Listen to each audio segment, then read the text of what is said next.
Okay class third students, आज आप लोगों का इंग्लिश फर्स्ट का टर्न है और आपका इंग्लिश फर्स्ट का पहला चैप्टर है द एटिक।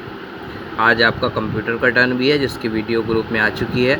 अब आप लोग इस चैप्टर को देखेंगे। इस वीडियो को जब देखिए आप तो बुक के साथ देखिए और जो वर्ड आपको डिफ़िकल्ट लग रहा है उसको अंडरलाइन करिए और जो वर्क मैं इसमें दे रहा हूँ उसको सही से समझ कर करिए।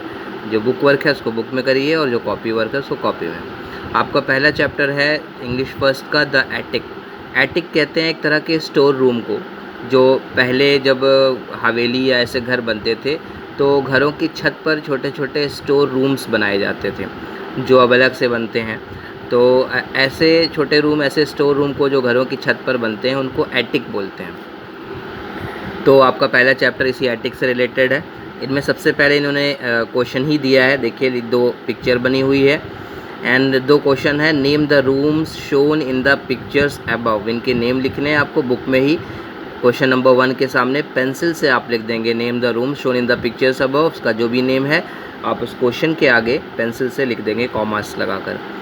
सेकेंड है what are the differences between these rooms. इनके बीच में डिफरेंस क्या है ये भी आप लोग पेंसिल से लिखिएगा कि पहला रूम किस यूज़ में आता है, दूसरा रूम किस यूज़ में आता है। इसको आप लोग अभी पेंसिल से बुक में ही लिखेंगे, बाद में कॉपी पर होगा।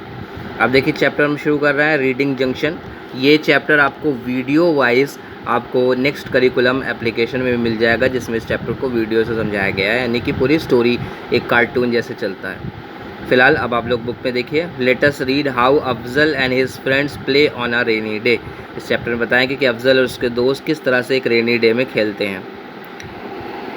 Rain rain rain how it rain. बारिश हो रही है, कैसे होती है बारिश। The great drops rain down the glass in streams. यानी कि जो बड़ी बड़ी बारिश की बूंदें हैं वो ग्लास पर गिर रही हैं। Mohan, Afzal and little Noori watched it for a long time. Mohan, Afzal और छोटी नूरी जो है साथ में अफजल की सिस्टर, वो काफ़ी देर तक उन लोग बारिश को गिरता हुआ देख रहे हैं, जैसा कि नीचे फ़ोटो बनी हुई है। Oh dear they said at last. उन्होंने कहा अरे वाह। Do you think it will ever stop raining. क्या तुमको लगता है कि बारिश आज रुकेगी। जैसा कि आज आजकल आप लोग देख रहे हैं रेनी सीज़न चल रहा है, बारिश होती है अक्सर, रात भर होती है, दिन में भी काफ़ी लॉन्ग टाइम तक होती है। वैसे ये भी बोल रहा है कि क्या आज बारिश रुकेगी। We want to go out and play. हम बाहर जाकर खेलना चाहते हैं। ओके अब नेक्स्ट देखिए, अब नेक्स्ट पेज पर आ गए हैं। देखिए तीनों की एक डायग्राम बना है जिसमें तीनों के तीनों ब्रूम ले लिए हुए हैं। अब इसी से रिलेटेड स्टोरी आगे बढ़ेगी। ठीक है, ध्यान से देखिएगा। Mohan had an idea. Mohan को एक आइडिया आता था। ठीक है, कहा है Mohan had an idea. Why don't we go up to the attic and play. क्यों ना, बारिश हो रही है तो चलो घर के छत पर जो एटिक है, जैसा कि मैंने बताया, छोटे स्टोर रूम को बोलते हैं जहाँ पर घर के पुराने सामान रखे जाते थे। तो मोहन ने कहा कि चलो बारिश हो रही है, बाहर तो जा नहीं सकते, तो चलते हैं एटिक में चलकर खेलते हैं। ही आस्क्ड, उसने सबसे पूछा। The other two thought it was a wonder plan. बाकी दोनों ने भी सोचा कि ये तो बहुत अच्छा आइडिया है। Of the three friends went. और तीनों के तीनों दोस्त चले गए ऊपर एटिक में खेलने के लिए। Running up the wooden stairs with their noisy feed. यानी वुडन स्टेयर, लकड़ी की जो पहले के घरों में, हवेलियों में, पहले के घरों में लकड़ी की सीढ़ियाँ बनती थी। वैसी लकड़ी की सीढ़ियाँ नहीं जो जिससे डायरेक्ट छत पे चढ़ा जाता है। घरों की जो स्टेयर्स होती है वही वुडन की अभी भी कई जगहों पर बनती है। ठीक है, तो running up the wooden stairs with their noisy feet, यानी आवाज़ करते हुए सीढ़ियों पर चढ़ते हुए चले गए एटिक में। They found 3 old brooms. वहाँ उनको 3 पुरानी ब्रूम्स यानी झाड़ू मिली। एंड बिगन टू प्ले, और उससे वो सोल्जर खेलने लगे। सोल्जर का मतलब कि उस ब्रूम से उसको गन बना लिया और सोल्जर की तरह एक्टिंग करने लगे। मोहन फर्स्ट, देन नूरी, और with Afzal last of all. यानी सबसे पहले मोहन आगे था, उसके पीछे नूरी थी और लास्ट में अफजल था। वो सोल्जर की तरह एक्टिंग करने लगे। The attic wasn't very large. Attic कोई बहुत बड़ा नहीं था। But the children made space to play. लेकिन उन्होंने सामान को इधर उधर करके अपने खेलने की जगह बना ली, जैसे आप लोग कर लेते हैं। वाइल दे वर प्लेइंग, जब वे खेल रहे थे, Afzal's mother was baking her special cookies for them downstairs. जब उन लोग खेल रहे थे ऊपर एटिक पे तो अफजल की मदर नीचे किचन में उन लोगों के लिए स्पेशल कुकीज़ बना रही थी। बिस्कुट्स, ऐसे कुकीज़ उनको बोलते हैं, बना रही थी। Her secret was that she dipped the dough in sugar syrup. देखिए यहाँ पर कुछ नए वर्ड आएंगे।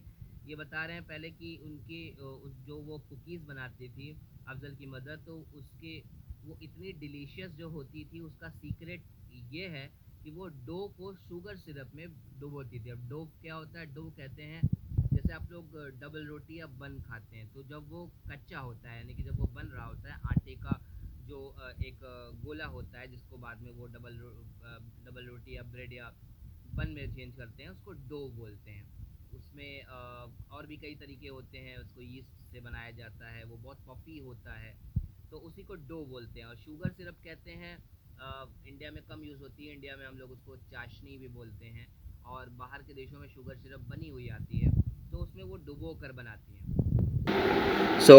इसीलिए उनकी कुकीज़ इतनी टेस्टी बनती है। वही लिखा है, her secret was that she dipped the dough in sugar syrup to sweeten it. उसको मीठा करने के लिए उसमें पूरा डुबो देती हैं, भिगो देती हैं। She could hear them as they march along. ऊपर वो छत पर जब अटैक में खेल रहे थे तीनों बच्चे, तो उसके अफजल की मदर उनकी आवाज़ को सुन सकती थी, जैसा आप लोग अगर छत पर दौड़ते हैं तो आवाज़ नीचे आती है। She could even hear Afzal's command about turn, यानी कि उनको ये भी सुनाई दे रहा था कि अफजल कैसे बाकी लोगों को कमांड दे रहा था। ऑर्डर का होता है ना, तो हम लोग ऑर्डर देते हैं, लेकिन जब गवर्नमेंट या सेना में कोई ऑर्डर देता है तो उसको कमांड बोलते हैं। तो वो बोल रहा था अबाउट टर्न, मोड़ने के लिए। Every time they reached one end of the room, जैसे ही वो रूम के एंड पर पहुँचते अफजल उन लोगों को ऑर्डर देता कि मुड़ जाओ, about turn. By and by they were tired of playing soldiers. काफ़ी देर तक खेलने के बाद वो सोल्जर गेम खेलने से थक गए, यानी कि बोर हो गए उससे। They pull down some old dresses and hats that were hanging on a peg, यानी उन्होंने क्या करा, जो पुराने कपड़े, ड्रेसेस और हैट, पेग कहते हैं जिसको हम लोग खूंटी कहते हैं, जिस पर कपड़े टांगे जाते हैं, उस पेग पर जो पुराने हैट और कपड़े टंगे थे उसको उतार लिए, पुट देम ऑन, और पहन लिए, जैसे आप लोग भी अक्सर खेलने में करते होंगे कि अपने घर के बड़ों के कपड़े पहन लिए। एंड एक्ट लाइक ग्रोन्स अप, और बड़ों की तरह एक्टिंग करने लगे। ये सब आप लोग ने भी कभी ना कभी किया होगा। Then out of an old box, और फिर एक पुराने बॉक्स से they dragged a scrapbook full of pictures, उन्होंने पुरानी स्क्रैप बुक निकाली जिसमें बहुत सारी पिक्चर्स पेस्ट थी, and sat down to look them over, और उसको वो देखने लगे। ठीक, तो आज के लिए आपको इतना ही एक्सप्लेनेशन होगा, क्योंकि चैप्टर एक दिन में नहीं कंप्लीट होना है, एटलीस्ट 2 डेज़ में होगा, जिससे अच्छे से समझ में आए। ठीक है, अब आपको हम इसका वर्क बता देते हैं। आपको पहला वर्क ये करना है कि जो वर्ड आपको डिफ़िकल्ट लग रहा है उसको आप अंडरलाइन करेंगे बुक में, सबसे पहले बुक में। उसके बाद उन अंडरलाइन वर्ड को अपनी इंग्लिश फर्स्ट की कॉपी में लिख देंगे। लेकिन इंग्लिश फर्स्ट की कॉपी में लिखने से पहले सबसे पहले lesson number, lesson name mark करेंगे, उसके बाद हेडिंग करेंगे डिफ़िकल्ट वर्ड। तब आपको जो जो डिफ़िकल्ट वर्ड लग रहा है, जो आपने अंडरलाइन करा, उनको आप लिखेंगे। ठीक, सेकंड वर्क आप करेंगे, अभी मैं इसी ग्रुप में आपको वर्ड मीनिंग्स भेजूँगा।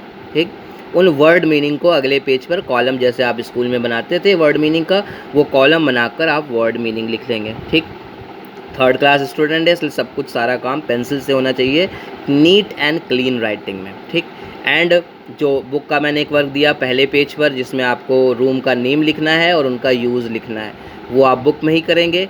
दूसरा काम बुक में आपको करना है अंडरलाइन, और तीसरा काम आपको करना है जो मैंने अभी वर्ड मीनिंग मैं भेजूँगा, उसको आप कॉपी में लिखेंगे।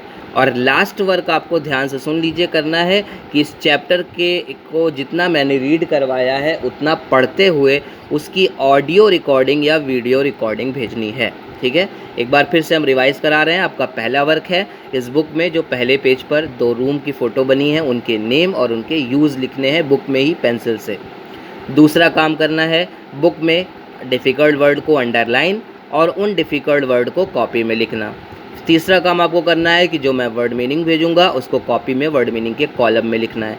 और लास्ट वर्क आपको करना है कि इस चैप्टर को मैंने अब तक जितना पढ़ाया उसकी ऑडियो या वीडियो रिकॉर्डिंग आपको ग्रुप में रात 9 PM से पहले भेजनी है। Okay, so pay attention and thank you.